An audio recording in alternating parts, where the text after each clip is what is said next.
Problems arose, Dan would solve them quietly. He was the glue that held Bonanza together, the heart of the show on screen and off. But behind that gentle exterior, something else existed. A capacity for anger that few people ever saw. A sense of betrayal that cut deep when it happened. And when one person crossed a line that could never be uncrossed, Dan Blocker went from gentle giant to something much darker. The hatred lasted from 1960.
The network was making hundreds of millions of dollars. Lorne Greene was getting paid twice what Dan made. Michael Landon had negotiated a better deal. Even Pernell Roberts, who complained constantly, was making more than Dan. Dan went to Baum and asked for help. "Martin, I need you to renegotiate my contract. I am being paid less than everyone else. The show is a massive success. I deserve fair compensation." Baum told him to wait. "Be patient, Dan. We will handle it when your contract is up for renewal. Trust me." Dan trusted him. That was his mistake. In 1964, Dan discovered the truth. Baum had been getting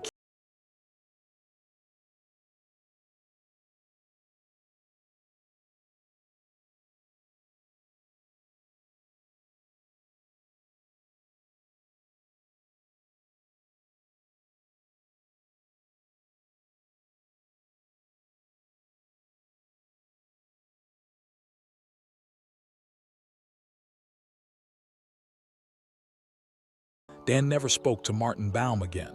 When Baum died in 2010, people asked Dan family if he had ever forgiven him. The answer was no. Dan went to his grave angry about that betrayal, but Baum was just the first. The next person was worse because this one was family. Part 4. The Brother-in-Law. Dan Blocker married Dolphia Parker in 1952. They had 4 children together: Dirk, David, Deborah, Dana. It was a strong marriage that lasted until Dan died. Dolphia was his rock, his support system, his everything. Dolphia had a brother named Robert Parker. He was a businessman, always had schemes,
Dan family made sure he sat in the back, away from everyone else. That was the second betrayal. The next one involved the show itself. Part 5. The producer who broke promises. David Dortort created Bonanza. He was the producer, the showrunner, the man with the vision. Dan respected him greatly in the early years, trusted him, believed in his leadership. In 1961, Dortort made Dan a promise. Haas is going to get more depth, more complexity. You are not just going to be the comic relief. I'm going to write stories that show your range as an actor. Dan was thrilled. He wanted to do more than just play the lovable, gentle giant. He wanted dramatic scenes, emotional storylines, character.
Bonanza is too important, too successful. I cannot make waves. That was the moment Dan lost respect for Dortort.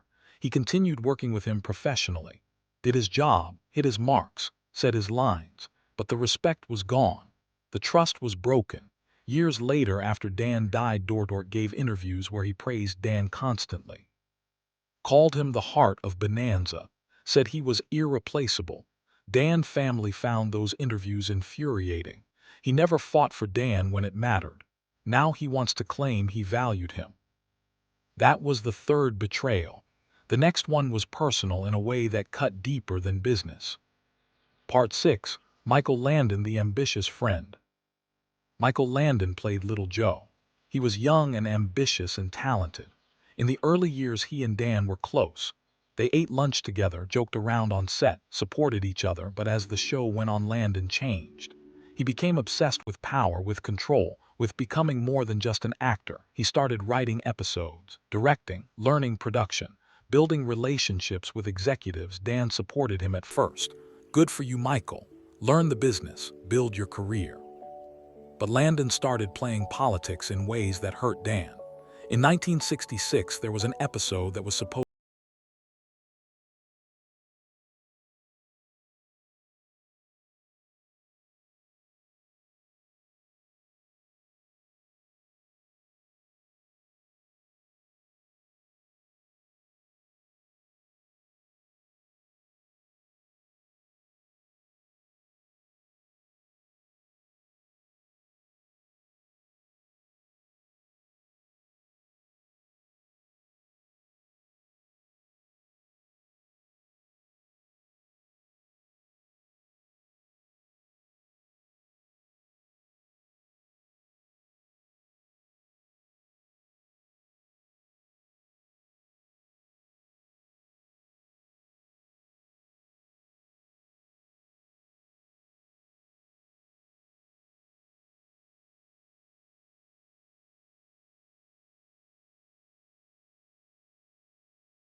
who cared only about money and ratings. In 1968, Schlosser became head of programming at NBC.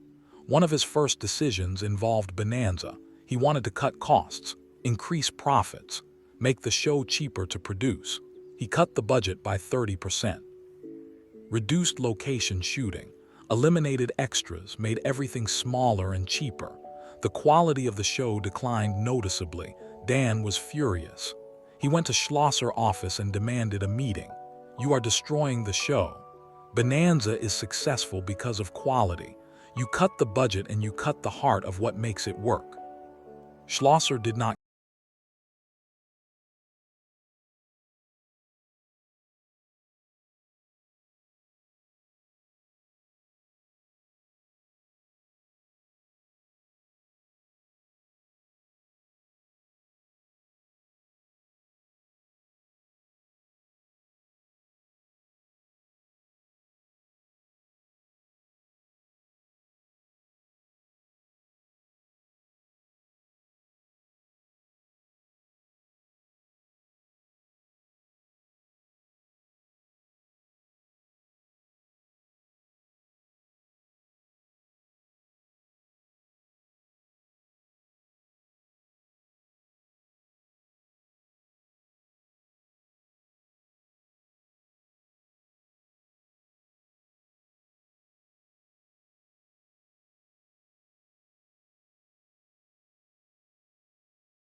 a pulmonary embolism after routine surgery. Gone in an instant, the world mourned. Bonanza was never the same. NBC tried to continue the show without him, but it only lasted one more season. In the years after his death, people talked about Dan like he was a saint. The nicest man in Hollywood, the gentle giant, the heart of Bonanza, all true, but incomplete, because Dan was also human. He felt betrayal deeply. He held grudges.